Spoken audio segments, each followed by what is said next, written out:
So it's difficult to find a lot of information about these first generation machines from 1969 on the internet. Still working on restoring mine. The body's melted, so I mounted my muffler with a tractor flap on it.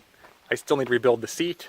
I still have a temporary gas tank, but the original JLO engine, the piston grenaded, and I can't find parts to rebuild it. Everything I found on the internet states that you pretty much cannot fit the Honda or the Honda clone engines like the Predator or the Lifan or the... There's a couple of them. With the 25-degree cylinder, you can't fit them in here. I have found that you can, in fact, fit them in here. This engine is off a generator, so it had the J609B taper shaft.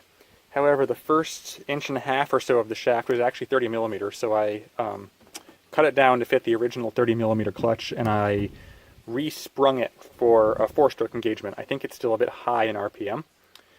If you had a non-generator engine with a 1-inch straight shaft, keyed, you could actually probably use the original gas tank it came with. I'm guessing there's room underneath the engine cover for that.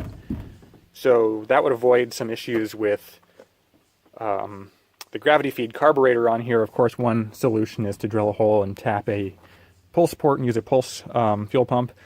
I went with an electric fuel pump because I had one sitting around. Overall, it works pretty well. I have the wrong size CVT belt. It's a 3/4 inch wide belt, and I don't know what the correct one is supposed to be, but I'm thinking somewhere between 3/4 and 1 inch, like 7/8 or 15/16. I just can't find one. It should work with the original length belt if I can get a hold of one. I just don't know what it is, and I have not been able to find that, unfortunately. But it runs, it drives nicely. I rebuilt the Baker Hill transmission. Yeah, it's a pretty good looking machine.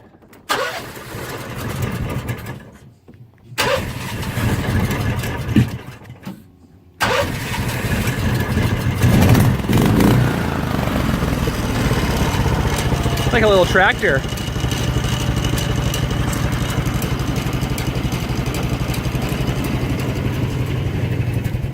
Let's take a look at why the Baker Hill engine, or not the Baker Hill engine, the Rockwell engine failed. There is your problem. Piston broke in half. I had a parts engine. I put the cylinder and piston from the parts engine into it. Here's the parts engine. It sat with water in it for a long time. That's all seized up.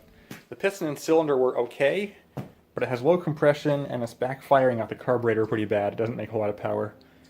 Ideally, I would find a 20 over piston, have my cylinder bored out, and throw this Rockwell JLO 297cc engine back into it. It's the L300 with 6 head bolts, so it's actually the desirable version.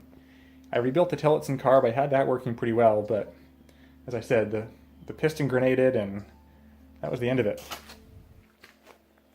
But there it is. Needs a paint job, needs a seat, needs the gas tank fixed and reinstalled. I need to put covers on the headlights, a few more holes in the body to patch up, and I think it'll be done, ready for the water, and we'll have fun with it.